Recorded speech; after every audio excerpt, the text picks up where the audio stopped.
मैया के लिए कहीं भी आ सकता है।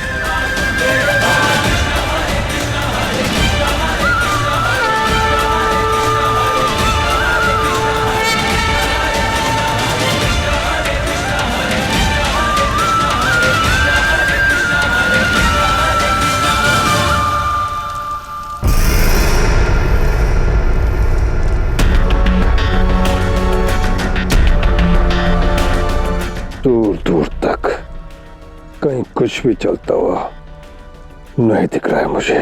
आखिर गोकुल का क्या हुआ? अकरार! गोकुल चल गया? जी हाँ महाराज, जैसी योजना बनाई थी ठीक वैसे हुआ है महाराज। इन लोगों ने अपने नेत्रों से उन लपटों को देखा है। अब तक तो सारा गोकुल जल के राख हो गया होगा। क्या देखा तुमने? बताओ मुझे। पूजा मंडप को आग में जलता हुआ देखा महाराज। धीरे धीरे आग पूरे गांव में लग गई। पशु पक्षी धन धान्य सब कुछ जलते हुए देखा महाराज। तुम्हारे मुख से निकले ये शब्द किसी मधुर संगीत से कम नहीं।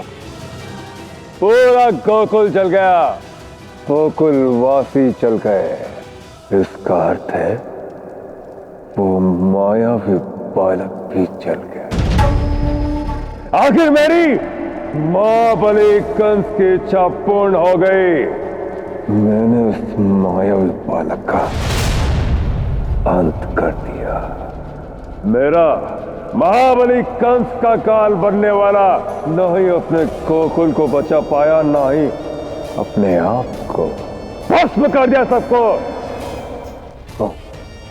उन कपटी देवताओं की आकाशवाणी को भी मैंने महाबली कंस ने झुठला दिया।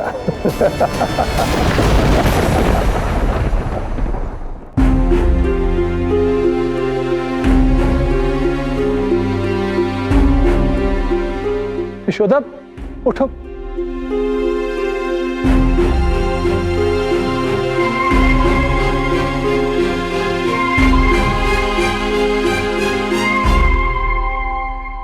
कान्हा बलराम, अरे बच्चे कहाँ है? मेरा कान्हा कहाँ है? अरे वो मेरे सामने था। हाँ यशोदा वो यही है। वो कहाँ गया? कान्हा, कान्हा! यशोदा, कान्हा यहाँ है।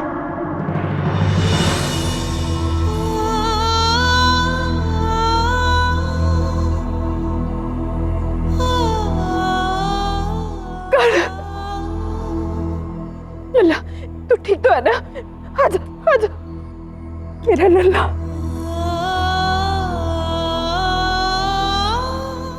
यशोदा, बल और कान्हा दोनों कुशल है। लगा मैंने तुझे खो दिया। मैंने अभी कुछ ही क्षण पहले कान्हा को घर के भीतर आते देखा था।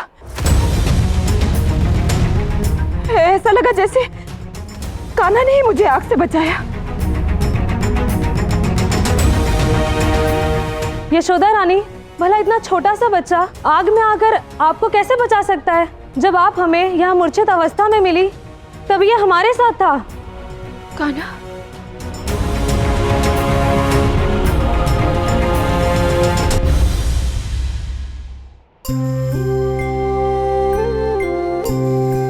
तू ठीक है ना? बस मुझे और कुछ नहीं चाहिए। मैया ठीक तो कान्हा भी ठीक।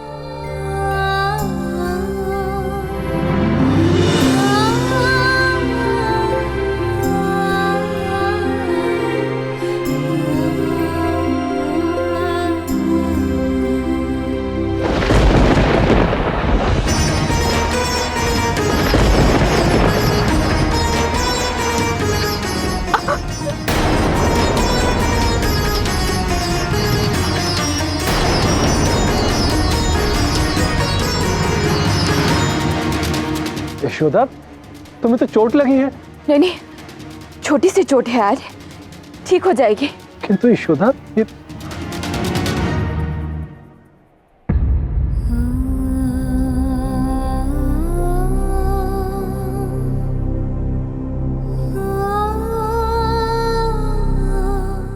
चिंता मत कर कान्हा, भैया ठीक है, कुछ नहीं हुआ मुझे, कुछ नहीं है ये। हाँ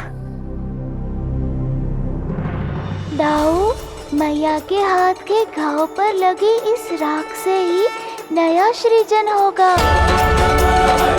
ब्रह्मांड के हृदय में वृंदावन का निर्माण होगा।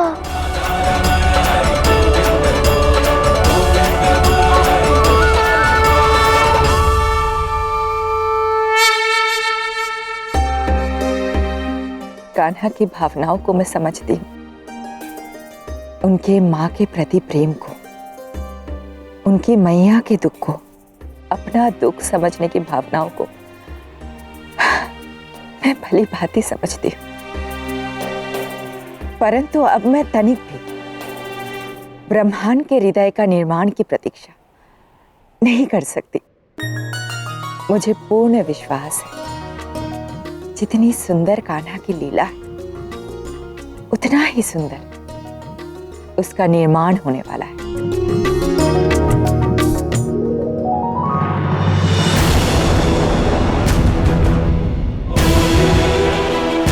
परंतु अब मुझे इस कंस पर अत्यंत क्रोध आ रहा है। ये सब कुछ इसी के कारण हुआ। शांत हो जाओ कान्हा।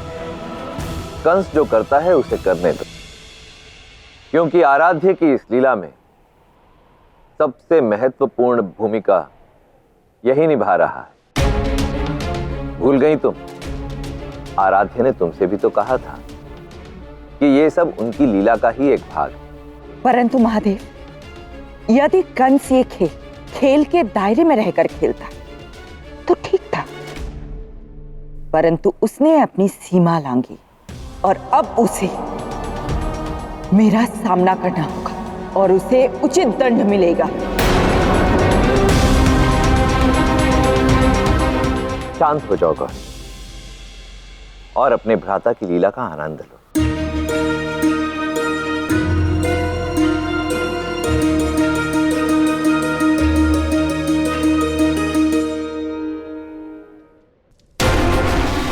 इस शुभ समाचार के लिए, इस योजना को सफल करने के लिए मेरी तरफ से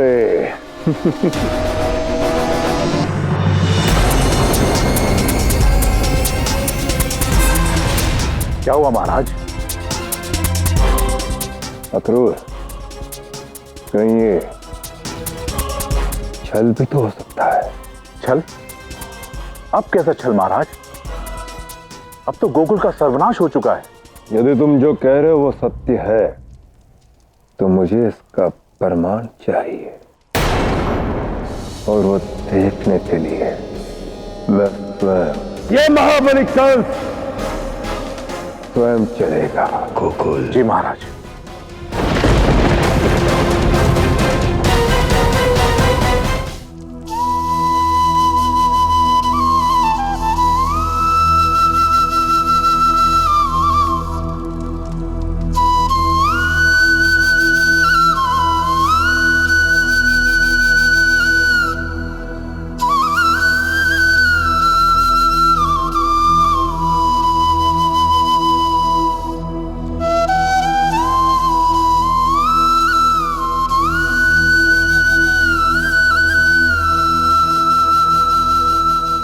हम इस प्रकार चलते चलते कहाँ जा रहे हैं यार?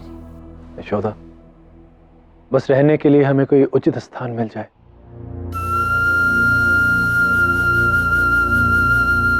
हमारा घर, खेत, धन धान्य सब जलकर राख हो गया। अब हम क्या करेंगे? यशोदा। रोहिणी भाभी, नारायण सब ठीक करेंगे। हम गोकुल से इतनी दूर आ गए, अब तो मुझे यहाँ के मार्ग भी नहीं पता। थोड़ी और दूर जाते घना वन है। तो क्या अब हमें वन में रहना होगा? मुझे वन में डर लगता है। ये सब हुआ भी तो सरस्वती पूजन के दिन। हमने कंस के आतंक से मुक्त गोकुल को मांगा तो माँ सरस्वती ने हमारे साथ ये किया। यानी हमारे साथ छल हुआ है। ठीक कहा बहन, ये सब हुआ भी तो सरस्वती पूजन के दिन। अब से हम कभी सरस्वती पूजन नहीं करेंगे। हाँ, हम नहीं करेंगे।